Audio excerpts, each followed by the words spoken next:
En esta presentación veremos un poco más en detalle la arquitectura interna de la familia de FPGAs Sync, que son lo que se denominan System on Chip.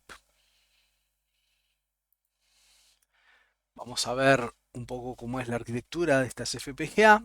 Vamos a ver un poco más en detalle la arquitectura del bloque Processor System, los periféricos disponibles, las características disponibles para temporización, inicialización y depuración. Y vamos a hablar un poco del bus AXI, ya que es el bus que conecta el procesador con los periféricos y con el bloque de lógica programable. La familia de FPGAs Sync es lo que sería una familia entry level. Tiene un bloque de Processing System y un bloque de lógica programable. El Processing System tiene un procesador Cortex A9 Single Dual, es decir, tiene un procesador de 32 bits. Tiene los periféricos e interfaces asociadas ya vistos.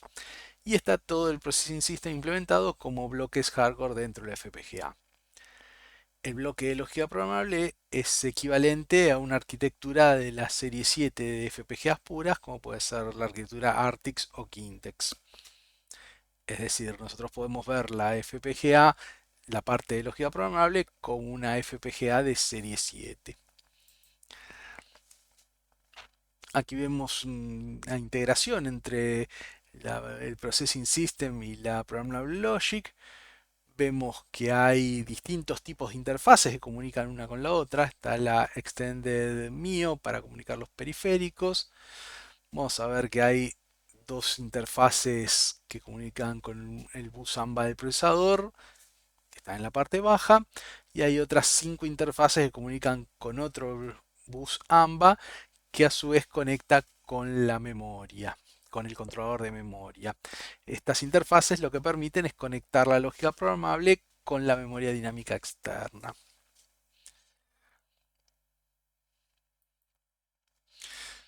Ahora veremos un poco más en detalle el bloque Processing System. ¿Sí?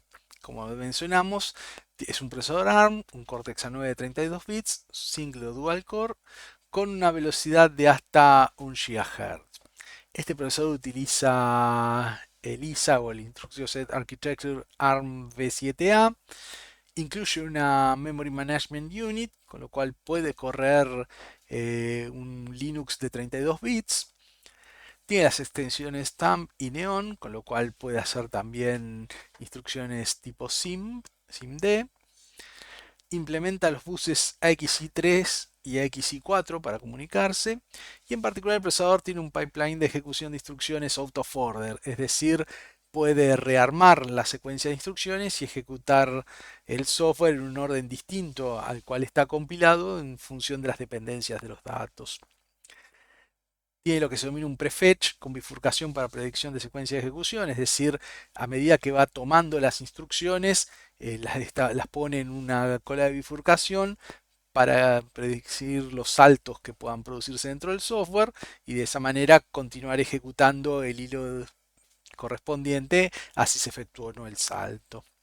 Por otro lado, tiene 4 pipelines, uno primario, que es el que lleva, digamos, el software que se está ejecutando en ese momento, uno secundario, que tiene un camino alternativo, un pipeline para load store, para los accesos a memoria, es decir, mientras se va ejecutando la instrucción, se puede ejecutar en paralelo un acceso a memoria, y en paralelo con todos ellos, un pipeline para ejecución de las extensiones Neon para SIMD o para instrucciones que trabajen con la unidad de punto flotante, el FPU.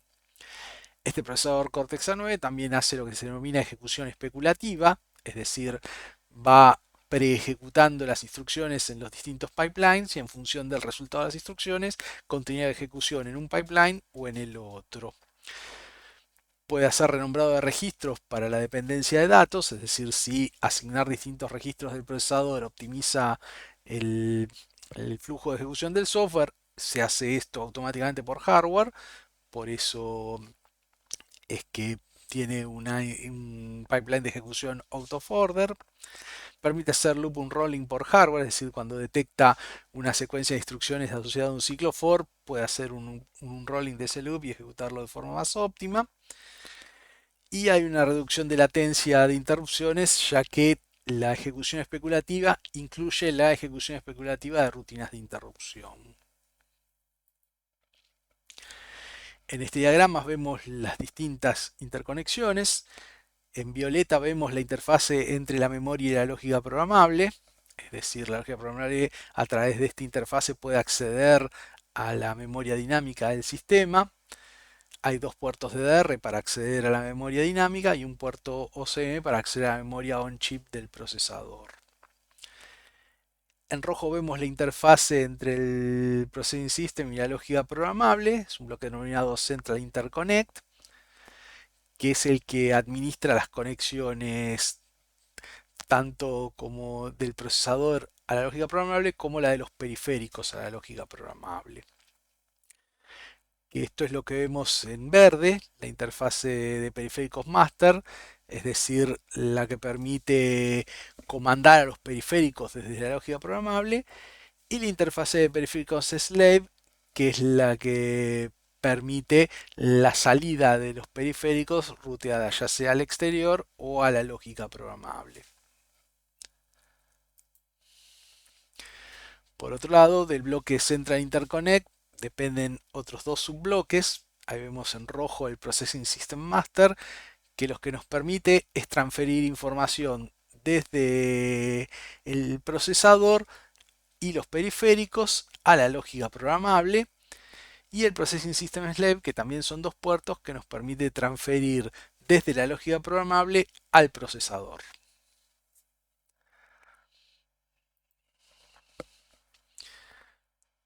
Todo esto visto desde el punto de vista del software es a través de registros mapeados a memoria. Como es un procesador de 32 bits, el direccionamiento es de 32 bits, el rango de memoria va de 0 a 4 GB. Y los periféricos del Processing System se mapean como registros dentro de este mapa de memoria con rangos de direcciones predefinidos. Dentro de este mapeo, las interfaces XY que permiten conectarse con el bloque de lógica programable tienen también un rango específico asociado. Es decir, se ven como un periférico más desde el punto de vista del procesador. Entonces, hablando más en detalle de los periféricos, vemos que tenemos disponibles interfaces Gigabit Ethernet, USB, SPI, SD para tarjetas de memoria, CAN, I2C, UART y pines de propósito general en 4 bloques de 32. También podemos hacer interfase con memorias NAND, NOR, memorias estáticas o memorias Quad SPI para configuración, y también tenemos el puerto de depuración por software. Estos periféricos se conectan a través de la interfaz MIO. Son 54 pines físicos que conectan el Processing System con el mundo exterior, y es configurable por software del procesador qué periférico se conecta con qué pin exterior.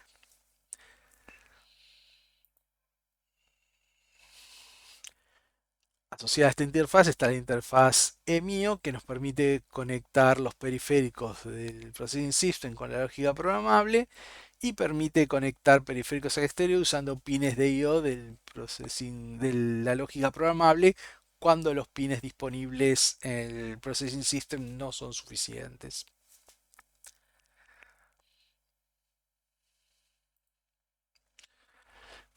Viendo en detalle la interfase entre la lógica programable y Processing System, tenemos por un lado 4 puertos de bus AXI de alta performance.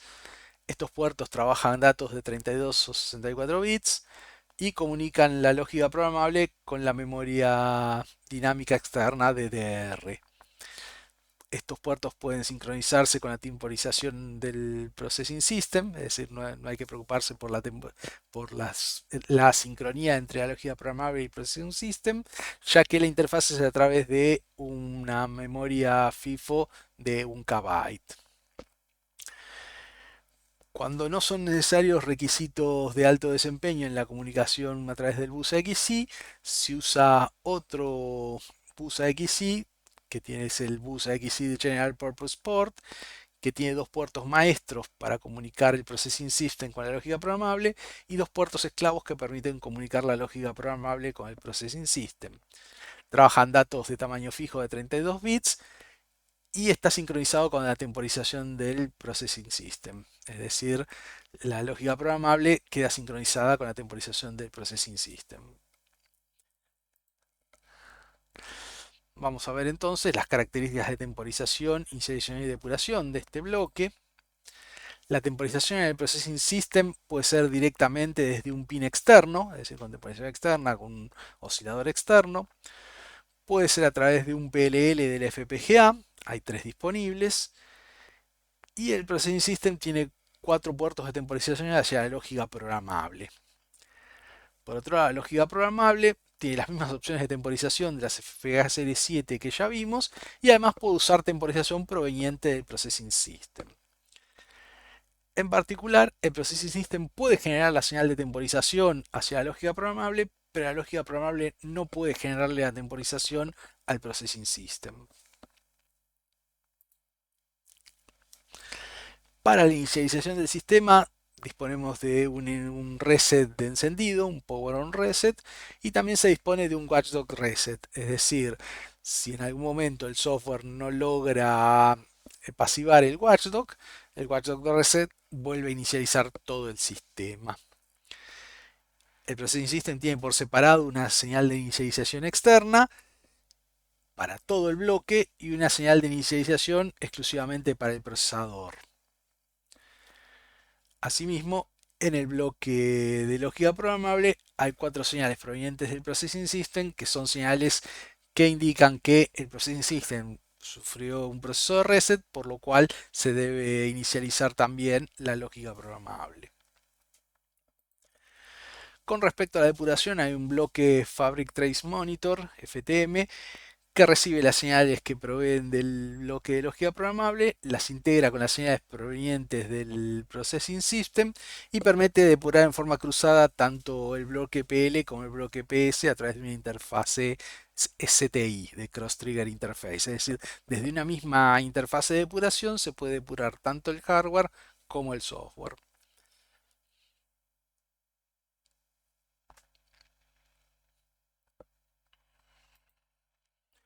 Y finalmente vamos a hablar del bus AXI, que es el que comunica el procesador con los periféricos y con la lógica programable. Particularmente se implementan los buses AMBA, que son los buses que utilizan los procesadores ARM, y son una evolución de un bus que se denominaba APB, que estaba orientado a periféricos de baja velocidad, y un bus AHB, que estaba orientado a periféricos de alta velocidad. Estos buses que se implementaban por separado se integran en un único estándar denominado AXI. AXI de Advanced Extensible Interface, y los buses se denominan AMBA porque son Advanced Microcontroller Bus Architecture. Los buses AXI, la versión 4, que es la que trabaja esta familia de FPGAs, se definen 3 tipos de buses. Por un lado el AXI4 Memory Map, el AXI4 Stream y el AXI4 Light o reducido. El Memory Map es el bus más completo, tiene señales para direcciones y datos y puede trabajar ráfagas en los cuales se indica una dirección base y se envía una ráfaga de datos. Es similar a un bus PCI. Por otro lado está el bus AXI4 Stream, que es solo para datos y transmite en ráfaga. Y finalmente una versión simplificada o reducida del Memory Map, que es el AXI Lite. Tiene direcciones y datos, una sola dirección asociada a un solo dato, es decir, no puedo transferir en ráfagas, sino que cada nuevo dato que tengo que transferir, tengo que indicar en qué dirección lo debo hacer.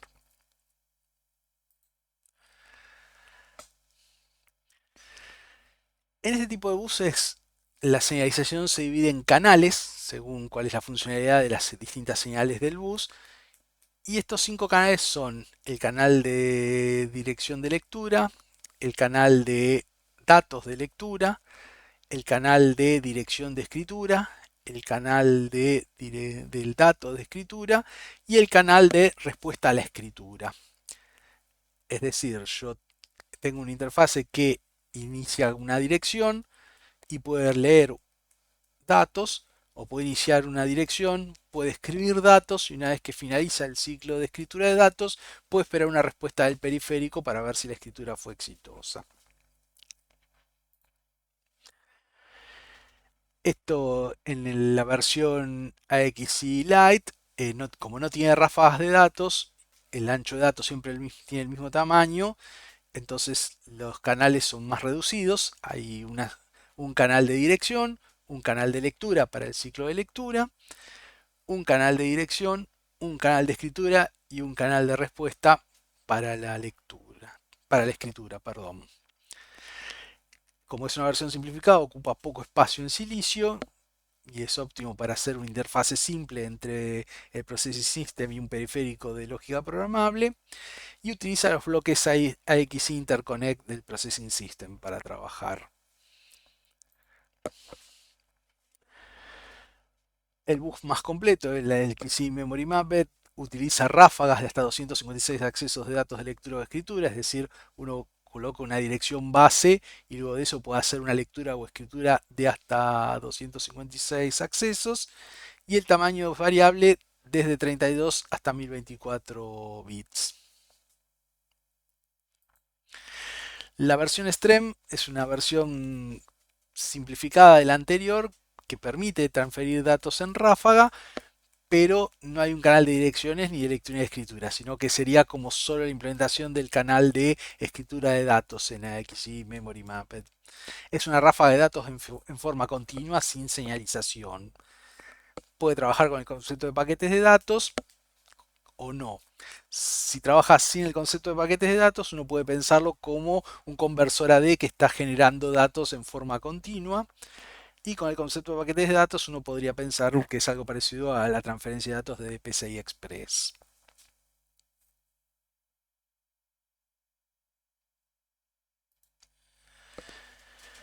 Para la práctica 2, lo que vamos a hacer es ampliar el sistema que desarrollamos en la práctica 1. Vamos a agregar periféricos en lógica programable y los vamos a conectar a través de un bus AXI Lite. Vamos a agregar un periférico de entrada, que son pulsadores, un segundo periférico de entrada, que son interruptores, y vamos a agregar un periférico de salida, que son luces LED.